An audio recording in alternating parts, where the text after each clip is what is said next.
instead of helping people, are you sometimes just training them into how to take advantage of you? In this video, I'm going to look at how that negative pattern happens, why we can get stuck in it, and how you can spot it earlier so that you can stop it.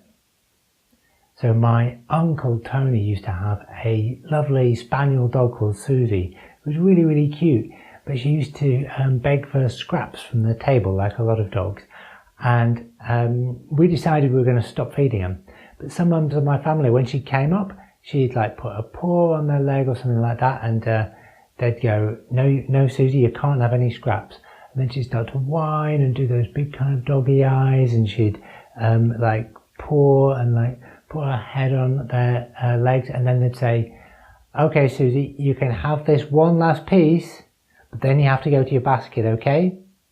And then they'd give her the extra piece of food. So what do you think happened? Do you think she went back to her basket? Of course not, because what had she learned? She hadn't learned, I have to go to my basket. What she'd learned was, when people say no, what I need to do is to push and push and push a bit harder, and then I'll get my reward. Now that's really obvious when you look at a dog, but we do it with people too. Like when you say, right, that's it, I've had enough, I'm not doing any more housework. And then your partner or housemate or friend or whoever it is pleads with you, or they make an excuse, or they push you a bit further, or they just leave it long enough and then you do it anyway. So what's happened there? Have they learned that yes, it really is their turn to do some?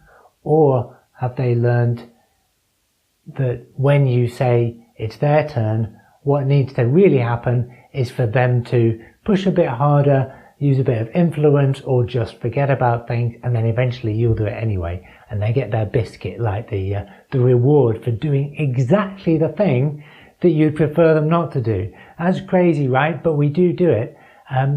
Why? A couple of reasons. One is we often think people are more rational and reasonable than they actually are, than we actually are. If you look at our brains, like we're not completely separate from Susie the dog. What we've actually got is a reptilian and mammalian brain structure, and then we've got like the neocortex on the top, which is the bit we use for words and thinking and speech and all kinds of clever stuff, but it's just a layer on the top. Actually, a lot of the time, behaviour is really being driven by the stuff that's underneath, like that, just like Susie the dog. Assertiveness is a lot more than just saying words.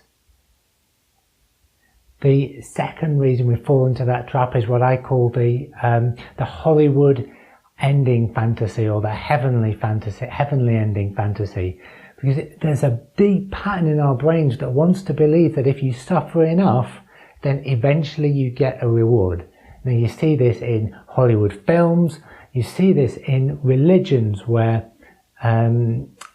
it's said very explicitly, if you just keep on suffering, then eventually you're going to go to heaven. And in Hollywood films where the hero goes through all kinds of trials and tribulations, then eventually they get the girl or the guy, or they vanquish the baddies. And part of us wants to believe that's true, even though we know that that's not how things work. Things don't get better until you make them better. When you can spot that coming up in yourself, that faulty thinking, it usually comes up something like, if I just hold on here long enough, then they'll see what a great guy I am, or great girl I am, or they'll really realize that now it's definitely their turn to help me. But it never happens, right? It's faulty thinking that gets you stuck. So if you're watching this, you're probably a really nice, caring kind of person, and that's lovely. We don't want to throw out the baby with the bathwater, but you need to be able to distinguish between what's a healthy kind of helping, that's just doing a favor for a friend, which is lovely, and when you're accidentally training people into exactly the behaviors that you don't want. So some little markers so you can start to distinguish them for yourself. One is, if you're doing a favor, is it like clearly time limited and specific? So for example, if your partner's ill, then it's normal for you to take over doing more of the housework for a week while they get better, right? but there's a natural limit to that? Or alternatively, is it something where it's just become an assumption that you're going to do more, or you're going to help more, or you're going to give more than other people?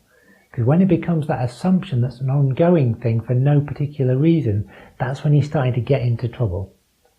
The second warning sign is when you're saying things that are different to what you're actually doing. So you're saying, I'm not going to tolerate this anymore, and then you tolerate it a bit more. So that's the same as like my relatives with Susie the dog, isn't it? Where they're going, you're not having another biscuit. Well, just this last one, and then you have to go to your basket. It's sending a very mixed message to people and teaching them the specific ways they need to pressure you or to press your buttons in order for you to go back on what you actually said and meant. And the third warning sign is a physical embodied one. It's that feeling of resentment. When you're doing something for someone, or you're doing them a favor, or you're letting them do something to you, and you're doing it, but you feel resentful in your heart when that's happening. Now that feeling, we have a tendency sometimes to override it because of that faulty thinking that I was talking about before, of thinking that there's going to be like a reward, or there's going to be like a Hollywood or a heavenly ending to this, or over rationalizing it, thinking, well, I've told them to stop doing this, so obviously they're going to stop soon. When you get that feeling of resentment, that's an important sign. Listen to it and know that it's telling you that you have to change something. You have to find what it's in your power to change, and then actually do it and take that decision, or make that move and take that action, which is probably going to be more than just words. You're actually going to step into doing something to change the situation so it feels better for you. The Chinese philosopher Lao Tzu said, if you carry on in the same direction, you're liable to end up exactly where you're heading. Which is so obvious, but our brains think there's going to be a turnaround at the last minute. Usually there isn't. So if you want to make sure that you end up in a place where you want, then you're going to have to change direction now and stop giving people biscuits.